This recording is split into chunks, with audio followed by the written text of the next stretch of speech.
Oh, Jesus Christ. Man, what a fun week right before Christmas, eh? But you know what? I'll try to talk about that a little later whenever we get around to it. But hey, let's go on ahead and talk about these oh-so-wonderful GuildWar matches. This is on a Wednesday, the bestest day of the week for me. So hey, Conqueror, Lilias, Choux, and an Apocalypse Ravi. It's actually, like, pretty simple. So I wanted to go through this with pretty much, like, the least amount of effort that I could really possibly do. I was really short on time. So we'll go Shadow Knight Pyllis strictly to bait the Conqueror Lilias, and we're also going to have Zahhak on the field, who is straight up not going to be targeted in any way by the Choux, and then we'll go for the full-on injury damage with Zahhak with the S3 onto the Apocalypse Ravi. This way, she does less damage the more and more she goes into Doris, and then straight up, you pretty much have yourself like a deadlock situation of, you can't die. Because if the Apocalypse Ravi can't do her big damage, and the Choux is going to be hard-focused either going into your Doris or into your Shadow Knight Pyllis, which in this case, I took this as an opportunity. We'll go into her once with Zahhak. We happen to not get cucked by the anti-crit. We hit her hard, and then we just go into her a few more times with Shadow Knight Pyllis. So then, like, I think Shadow Knight Pyllis goes into her one more time right here, or it's Zahhak. Yeah, it's going to be Zahhak's turn right here, because I tried to go for a kill here, and of course, hey, LOL, 1 HP, fuck you. So, okay, now that she's dead, the whole fight's fucking over. The reason why it's over is because Conqueror Lilias will always go into Shadow Knight Pyllis, and the Apocalypse Ravi is already injured to fucking back, and only going to go into either Doris or Shadow Knight Pyllis, because the Shadow Knight Pyllis hits are going to be based off of additional attacks from the Conqueror Lilias. Because LOL, free dual attacks, aren't I just the coolest fucking character ever? So, anyway, I just decide, hey, let's go for it one more time into the Apocalypse Ravi. That is 2 big hits from the S3 on Zahhak. That is max level injury, and that bitch is fucking dead. Now, all we have left is Conqueror Lilias, and you guys know the drill. Anytime you're fighting Conqueror Lilias and you happen to have sustain and you have more than, 1 unit on your field, you pretty much can win every single time. Now, I did make a small mistake because I was autopiloting pretty hard, because anytime I play Doris and I have access to both the S2 and the S3, I autopilot hard into using S2, where the correct solution would have been to go into the S3 into Zahhak to cure his attack down, because Conqueror Lilias is a fucking bitch. Fortunately for us, Rocket Punch is just that broken, so we're already killing her. Yay! Next fight. So, here was where we're fighting a Navy Captain Landy, a Destina, and then a Mort. Now, I have no fucking clue what this Mort is rocking in terms of, like, HP values or any of that nature, but it's clearly high enough for me to hit my max damage threshold of, 28,000. And because I hit that, the Mort's pretty much donezo for the rest of the fight. Now, we do still have a Destina on the field, so this is going to result in a revive, but we've already done the big hit from Midnight Gala Lilias. We've already lapped the Mort, because that's just in which how she works. If she does enough damage and she activates her S2, she's going to really zoom up on that CR bar, and she's going to fuck you up bad. Now, because, like, Mort's already donezo, and then all we really have left that's a true threat is going to be Navy Captain Landy, I decided to bring the 2 anti-counterattack units that we really have. I had an option of, I could have brought Astromancer or Laner, but I really wanted to give it a shot and try out Byblis a little bit, especially because, PSA, this is Byblis before buffs. This was literally the day before she got buffed, because straight up my dumbass didn't remember that she was going to be buffed that very evening. And hey, whatever. The biggest thing that you really even have to remember is Byblis now kind of sucks, because all she can do is just function off of if the unit counterattacks your team, she will react with a AoE attack that can land some debuffs on the targets. In this particular case, you're fishing for death breaks. Now, the big difference that really happened with the changes that Byblis is getting is she's basically going to be a more offensive-based Roana. Here, she's not doing that yet. So that's why I have Roana here with me. Now, if we did have the balance changes to Byblis, could we possibly be doing this and feel pretty good about using her without Roana? See, that's where I'm not too sure about it, because whenever it comes to using Byblis now, is she doesn't heal like Roana does, because Roana straight up heals based off of dual attacks, counter attacks, and all additional attacks, whereas Byblis only heals off of her S2 AoE attack. And that S2 AoE attack is the only way in which you can get the heal as of now. But either way, we happen to just kind of like cleave right on through there. Thanks, Midnight Gala Lilias. I hate your character, but you do oh so much wonderful work. So now we're going into basically any time I ever see a Rimuru, ever, I always go for a Krau bait. I just always do it.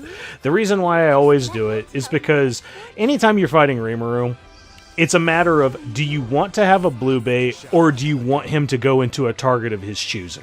And quite frankly, you never want to play that game. Because if he's ever going into a target of his choosing, it's more than likely a unit who has taken at least some brunt of a hit, and from that hit, he will then more than likely kill you with additional damage. Because, like, straight up, let's look at this right here. We're essentially going from full HP and baby barrier. Sure, he had attack buff, but that just did 15k. 5k, and then plus 10. That is unmitigated. So I was like, yeah, I'm going to always bring Krau to that. You can suck my dick. Like, I'm never bringing any other blue unit ever into a Rimuru except Krau. Now, for the rest of the team, we essentially have Lone Crescent Bellona, and we also have Moon Bunny. Moon Bunny is here strictly just because I straight up did not feel like even thinking about this shit. I didn't even really want to even look at it, really. Moon Bunny is a hard counter into Conqueror Lilias on AI format. Because, hey, S3, S2, and then, hey, she essentially just wasted her whole fucking turn, and she's more than likely going to be the fastest unit on the team. Now, because of that, the whole team has skill null now, and the whole team has immunity. And they also all completely fucking cleanse. So, hey, pretty good shit. And then I also have Lone Crescent Bellona here, strictly to deal with Senya, because, hey, as soon as we're able to deal with the Rimuru, then all we have to do is just go into the Senya with Lone Crescent Bellona, and Shazam, we're essentially done, because Lone Crescent Bellona is kind of broken as fuck right now. Because straight up, anytime you happen to even have a little bit of soul burn power on you, Lone Crescent Bellona's power is fucking insane. Just all the damage she does on S1 is stupid. And now, once again, I straight up didn't feel like trying, so I brought a Last Strider Krau, Roana, and a Troublemaker Crozet. Now, why Roana again? The big reason why I brought Roana again is because we're going into a Belian format, and anytime I fight a Belian format, I always bring Last Strider Krau and Roana. Now, for this particular situation, because the back row got hit firsthand, that pushed Troublemaker Crozet up so that he can then use S3 on Last Strider Krau. Pay attention to that, because this is an injury Belian. Now, because it's an injury Belian, oh noes, we're using an HP like scaling unit, and if we get injured, things are going to be bad, no? Well, yes, that is true, but Last Strider Krau, as long as you have some insurance on yourself via a barrier, then you don't have to worry about injury for shit.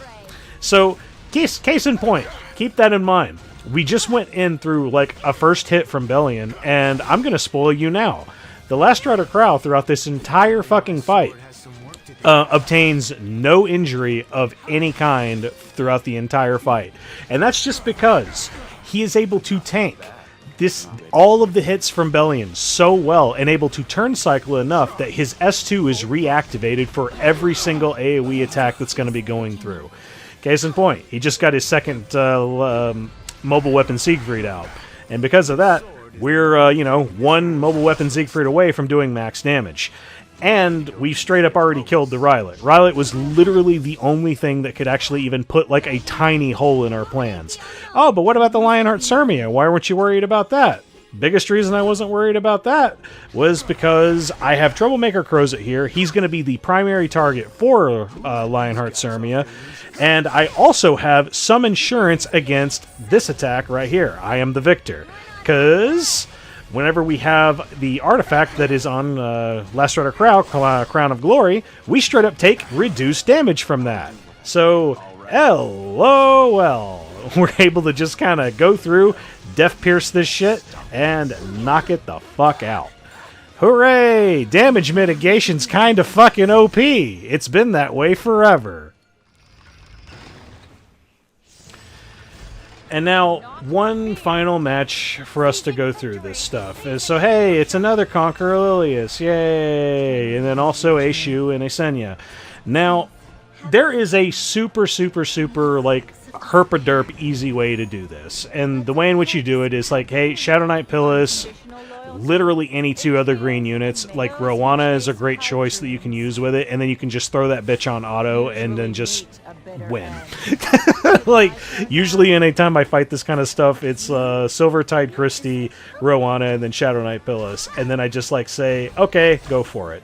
Now, what I wanted to try and do is like, let's try and do something a little different. So I decided to bring Midnight Gala, Lilias, Moon Bunny, Dominiel, and then also Ahmed. Now, the reason why I brought these units is because I wanted to see if I could make my skill null last as long as I could. I took a few risks going into this, and the few risks are having to deal with, you know, any of the Senya shit. Because, case in point, this is our biggest risk that we're dealing with right here. If we happen to miss any of these attacks, that is bad. We take a very, very large portion of damage on Midnight Gala Lilias whenever we do that. Even though we have damage limit, I'm pretty positive the extra damage stuff that Senya does actually go through damage limit. I could be wrong on that. Feel free to correct me. I'm just some retard on the internet. But either way, we basically almost one-tapped the Choux, but of course, because the Choux had a fucking barrier on her from the opening turn from Conqueror Lilias, what can you do? We weren't able to one-tap her. But because we also had access to Ahmed's S3, we were able to use that on Midnight Gala Lilias, and this is what made the first turn so interesting, is whenever you use that S3, whenever you also have, like, the speed boot icon, I forget the name of it, that Ahmed really gives, you straight up almost give yourself an extra turn. You have so much CR boost that you straight up just go next. And that was basically what we were able to do to kind of wrap around. And thankfully, we just didn't take an absurd amount of damage and just insta-die from the Senya. That, cool. At this point, we really don't care. As soon as we get our next turn, because we don't have blind on us, even though we're provoked, you dead, bitch. Hoorah!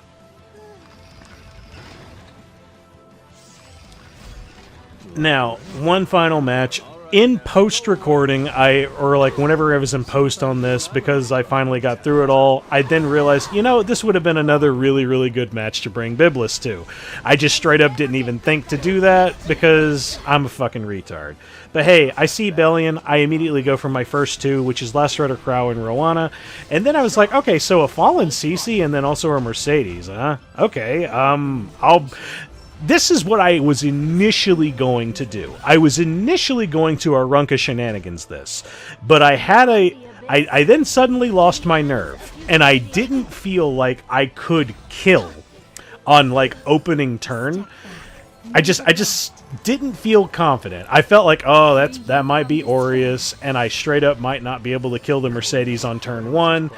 And then that's basically all she wrote. That's the reason why I didn't go Arunca Shenanigans. So instead I was like, well, what's other, like, anti-barrier shit? Because I don't have my other Vespa character, I am actually blanking on her name. The Soul Weaver Aespa character that can deal with barriers.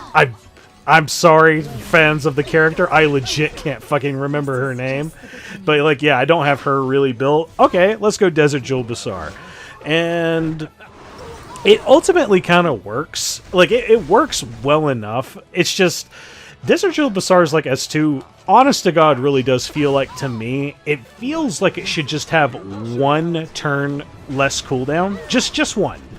Like, instead of it being, like, a 3-turn cooldown, if it was a 2, then I feel like you would almost always have it available to you anytime you're fighting barrier shenanigans, because then you always hold it whenever you're not fighting barriers, or whenever you're waiting for a barrier to show up. Then whenever you hit it, you'll gain that extra turn, and then it'll be on cooldown, of course, but then the very next turn, oh hey, cool, you have it, you know, that kind of shit. But, whatever. Maybe there's a reason why it's not like that. Balanced team shenanigans, hey, you know me, guys, I'm just some fucking retard on the internet. But basically, we eventually kill the fallen CC, and now we have no more barriers to have fun with. Oh no, it's a good thing that this Belian is also just not on an injury set. So because she's not on injury, guess what, boys? The whole fight's fucking free. So anytime you're ever fighting Belian and she's not on injury and you have Last Strider, Krau, and Roana, you will fucking destroy that comp. It's just how it is. And with that being said, boys and girls, that is the Guild War. Yay! So what was I talking about at the beginning of this Guild War? Of like how my oh so wonderful luck right before Christmas hits. Yeah, so the last few days, I have actually, like, this whole fucking week, I have not been feeling well. I straight up, like, just got over, like, a flu or whatever, or congestion, so now I can talk. But then it's just like, oh, cool, I'm having, like, internal medical issues again, which is fucking great. Like, I love that shit. So hopefully tomorrow, because of the time frame, it's like it's almost fucking Christmas. Okay, so hopefully I can be able to get into the fucking doctor's office and I can get some goddamn medicine. Because if I'm not able to do that, cool, my weekend's gonna suck ass. But it's other than that, that's basically it. I'm fine as of right now. Probably, if I'm not able to get the stuff that I need, I'm probably gonna have a really, really rough-ass Christmas. But, like, hey, we'll deal with it whenever we fucking deal with it. Now for, like, the other stuff that you guys are actually interested in. Like, hey, Byblis got, like, buffed. I talked about that earlier, and it's like, hey, cool, she's offensive Roana now. And, like, Blooming Litica? Well, I was wrong. It wasn't a Venom character. Instead, she's a unit that functions off of, like, other units that, like, debuff the whole team. And honestly, I'm kind of interested in her, but I still feel really, really triggered by the F and F-res, like, ratios of the game. And until those are really addressed, I think the game's kind of fucked right now. But either way, boys, that is the Guild War. I hope you guys liked this video. If you did, please leave a like. And if you want to see more of my content, go on ahead and hit subscribe. I hope you guys have a wonderful rest of your day. Later.